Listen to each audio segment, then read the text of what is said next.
Assalamualaikum warahmatullahi wabarakatuh. Perkenalkan, nama saya Najwa Aura Ayu Faradina dengan NIM saya 858981682. Di sini saya akan membuat tugas video 3 pembelajaran mikro, yaitu keterampilan membuka dalam mengajar, keterampilan menutup dalam mengajar, dan keterampilan menjelaskan serta bertanya dalam mengajar. Assalamualaikum warahmatullahi wabarakatuh anak-anak. Selamat pagi anak-anak. Bagaimana kabarnya hari ini? Alhamdulillah, jika kabar kalian hari ini sehat semua. Baik, sebelum pembelajaran dimulai, alangkah lebih baiknya kita berdoa terlebih dahulu agar pembelajaran hari ini bisa berjalan dengan lancar. Berdoa menurut agama dan kepercayaan kalian masing-masing. Berdoa mulai. Baik, berdoa selesai. Sebelum memasuki materi, Ibu akan bertanya terlebih dahulu kepada kalian. Di sini, apakah kalian pernah membantu ibu kalian membersihkan rumah? Wah, berarti pernah semua ya ini. Jika pernah membantu ibu kalian membersihkan rumah, kira-kira kalian tahu tidak sikap apa yang sedang kalian terapkan? Wah, tahu. Sikap apa tuh?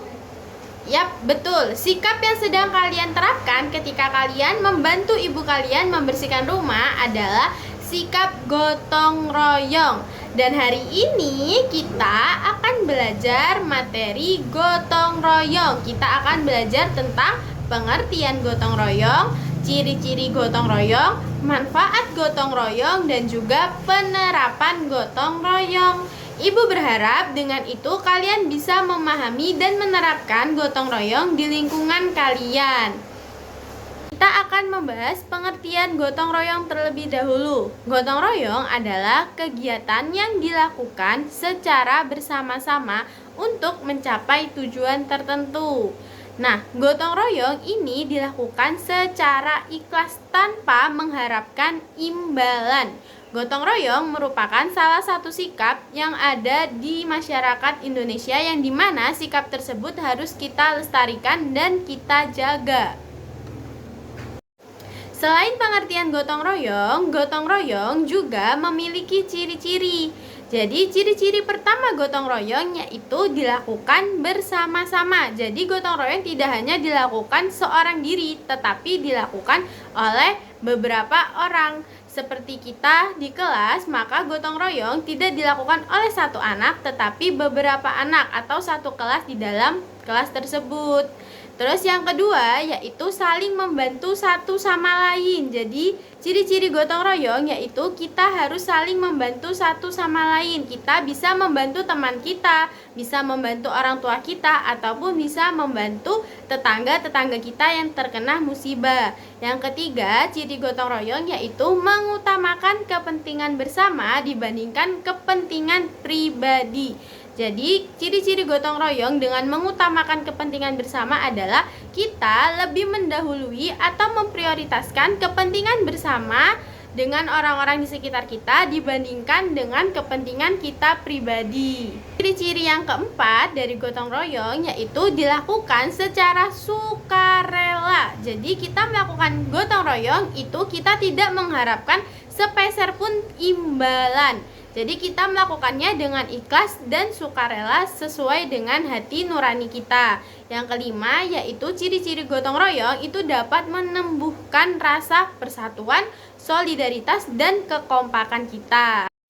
Setelah membahas pengertian dan juga ciri-ciri dari gotong royong, di sini Ibu akan menjelaskan dari manfaat gotong royong. Jadi, gotong royong itu memiliki beberapa manfaat untuk kita semua.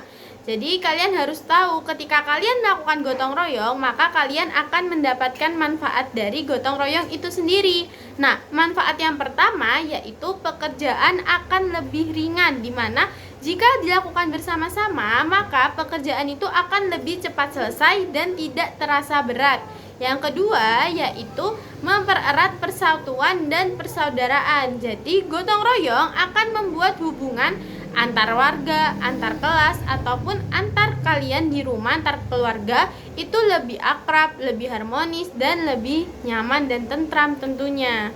Manfaat yang ketiga yaitu menumbuhkan sikap peduli. Dengan gotong royong, kita bisa belajar peduli terhadap lingkungan dan juga terhadap orang lain. Manfaat yang keempat yaitu menciptakan kerukunan, di mana kegiatan bersama itu dapat mengurangi pertengkaran dan juga konflik sehingga dapat meningkatkan rasa kebersamaan. Dan yang terakhir yaitu membuat lingkungan menjadi bersih dan indah. Jika lingkungan bersih dan indah, tentunya kita akan lebih nyaman dan juga aman dalam lingkungan tersebut. Baik, setelah tadi pengertian sudah, ciri-ciri sudah, dan manfaat juga sudah, sekarang Ibu akan memberikan contoh penerapan gotong royong yang terdapat di 3 lingkungan kalian, yaitu lingkungan sekolah, lingkungan rumah, dan juga lingkungan masyarakat.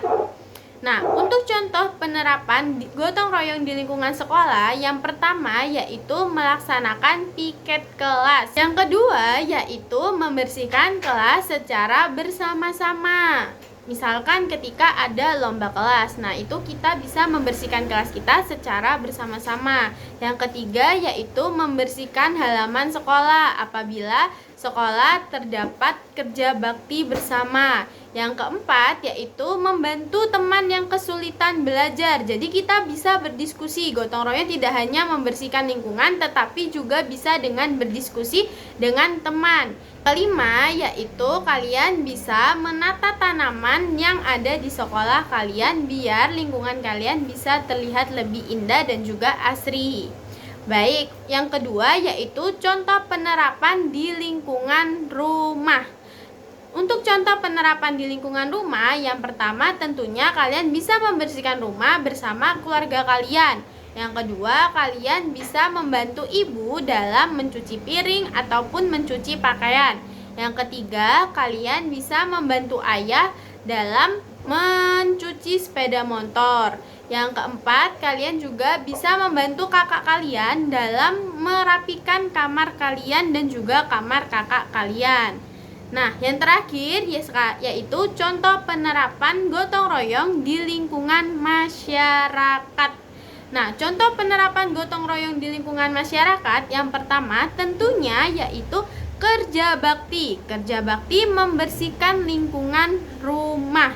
Yang kedua, membantu tetangga kita apabila tetangga tersebut terkena musibah. Yang ketiga yaitu memperbaiki jalan di lingkungan kita, di depan lingkungan kita agar jalan tersebut bisa lebih baik. Yang keempat yaitu membangun pos ronda.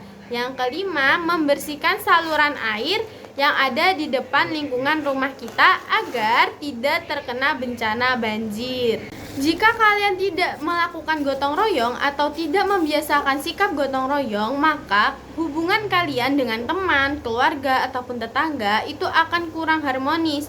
Makanya kita harus membiasakan gotong royong agar hubungan kita dengan keluarga, teman, dan tetangga itu lebih harmonis. Dan dengan gotong royong sendiri, pekerjaan yang berat akan terasa lebih ringan dan pekerjaan yang banyak akan lebih cepat selesai dan lebih mudah dikerjakan.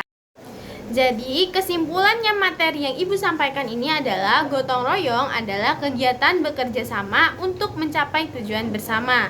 Dan sikap gotong royong itu sangat penting karena dapat mempererat persatuan, meringankan pekerjaan, dan menciptakan lingkungan yang harmonis. Sebagai siswa, kalian harus membiasakan gotong royong di lingkungan rumah, di lingkungan sekolah, dan masyarakat agar kehidupan kalian bisa menjadi lebih rukun dan damai. Ibu sudah menjelaskan materi tentang gotong royong hari ini. Sekarang Ibu akan berbalik tanya kepada kalian. Apakah kalian paham tentang materi yang Ibu jelaskan hari ini? Jika kalian benar paham tentang materi yang Ibu jelaskan hari ini, Ibu akan bertanya kepada kalian untuk sekarang. Sekarang Ibu bertanya, apa tadi pengertian dari gotong royong? Ya, betul. Gotong royong adalah pekerjaan yang dilakukan secara bersama-sama untuk mencapai tujuan bersama. Setelah itu, Ibu akan bertanya lagi, kira-kira apa saja manfaat dari gotong royong? Ya, betul. Manfaat dari gotong royong, pekerjaan akan lebih cepat selesai dan akan mempererat persaudaraan. Yang ketiga, Ibu tanya lagi, kira-kira kalian bisa nggak memberikan contoh penerapan gotong royong masing-masing di lingkungan rumah, sekolah, dan juga masyarakat? Lingkungan rumah adalah membantu orang tua membersihkan rumah. Di lingkungan masyarakat yaitu membangun pos ronda, dan di lingkungan sekolah yaitu piket kelas. Baik, sepertinya dengan kalian sudah bisa menjawab 3 soal dari Ibu, kalian sudah bisa memahami tentang gotong royong. Dan Ibu berharap kalian juga tidak hanya memahami tentang gotong royong, tetapi kalian juga bisa menerapkan dalam kehidupan kalian sehari-hari. Karena gotong royong itu sangat penting dan harus kalian jaga kelestariannya agar kehidupan kita bisa lebih damai dan juga tentram dan akan memberikan lingkungan yang asri dan nyaman. Baik, Ibu akan tanya lagi, berarti kalian sudah paham kan tentang materi gotong royong ini? Sudah, wah semangat sekali. Jika memang sudah paham tentang materi gotong royong hari ini, maka Ibu akan memberikan tugas dan kalian kumpulkan minggu depan untuk kita bahas. Nah, Ibu sangat bersyukur sekali kalian sudah aktif di materi hari ini. Ibu sangat senang kalian aktif sekali dan bisa menjawab materi Ibu. Ibu berterima kasih juga kalian telah memperhatikan penjelasan Ibu dari awal hingga akhir. Ibu sangat-sangat berharap kalian bisa menerapkan gotong royong di lingkungan sekolah, rumah, dan masyarakat itu ya.